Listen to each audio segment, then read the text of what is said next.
আমার রাসূলুল্লাহ সঙ্গে সঙ্গে মুচকি হাসি দিয়ে আবু জেহেলের গর্তের কাছে ছুটে চললেন।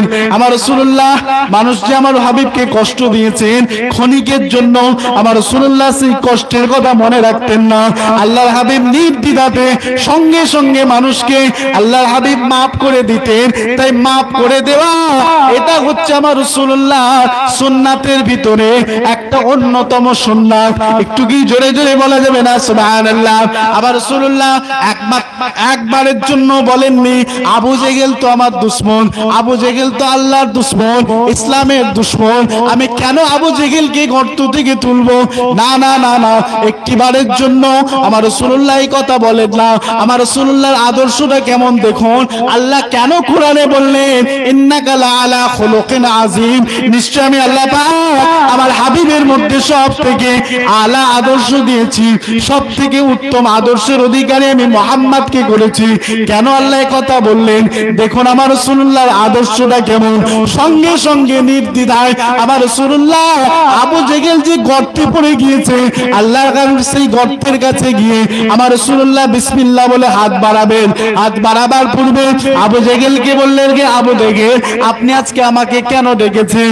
আবু জেহেল আমার হাবিবকে বলতে লাগলেন হে ভাতিজা মুহাম্মদ, আমি গর্তে পড়ে গিয়েছি, গর্ত থেকে আমাকে কেউ তুলতে পারছে না, তবে মুহাম্মদ তোমার মধ্যে আল্লাহ প্রদত্ত একটা আধ্যাত্মিক ক্ষমতা আছে, তুমি একমাত্র আমাকে গর্ত থেকে তুলতে পারবে।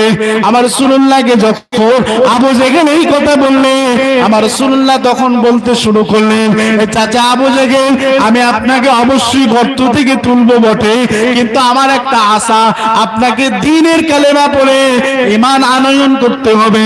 আবু জেহেল আমার রাসূলুল্লাহকে ব্ল্যাকমেল করেছিলেন।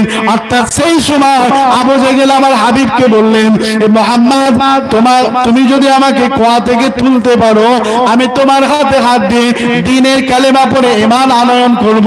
আমার রাসূলুল্লাহ বড় খুশি হয়ে গেলেন। আমার রাসূলুল্লাহ ছিলেন নরম মনের মানুষ, সাদা মনের মানুষ।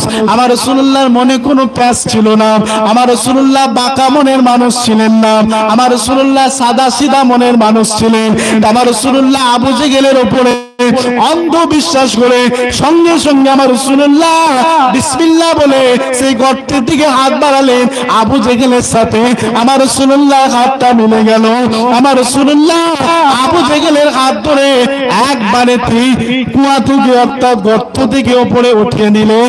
আর আমার রাসূলুল্লাহ আবু জেহেলকে বললেন হে চাচা আবু জেহেল, আপনি ওয়াদা করেছিলেন আপনাকে আমি গর্ত থেকে তুললে আপনি দ্বীনের কালেমা পড়ে ঈমান আনয়ন করবেন, আপনার ওয়াদাটা আপনি আবার পূরণ করুন, আপনি দ্বীনের কালেমা পড়ে ঈমান আনয়ন করুন। আবু জেহেল বলল সেই সময়তে বলতে শুরু করলো হে মুহাম্মদ, না না না, আমি তোমার দ্বীনের কালেমা পড়ে মুমিন হতে পারি না। তুমি মুহাম্মদ হচ্ছে জাদুকর, তুমি জাদুর মাধ্যম দিয়ে আমাকে কুয়া থেকে তুলেছো, নচেত মক্কার কোনো মানুষ হাত বাড়িয়ে দড়ি লাগিয়েও আমাকে যে কুয়া থেকে তুলতে পারেনি। আর তুমি কি একটা মন্ত্র পড়ে আমার দিকে হাত বাড়ালে, সঙ্গে সঙ্গে তোমার হাতের সাথে আমার হাত মিলে গেল, তুমি আমাকে গর্ত থেকে তুললে। তোমার মতো জাদুকর পৃথিবীতে আর একটাও না।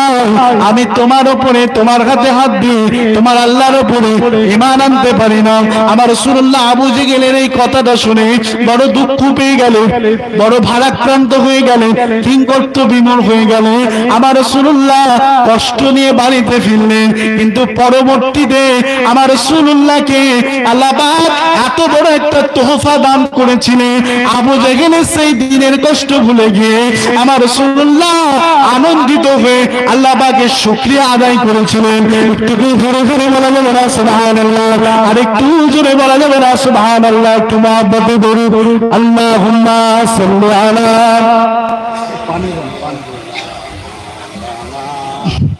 وعلى آل سيدنا اللهم صل على وعلى آل سيدنا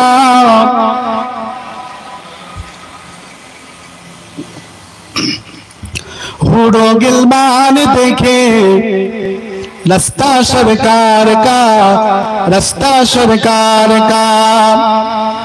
हुरो गिलमान देखे रास्ता सरकार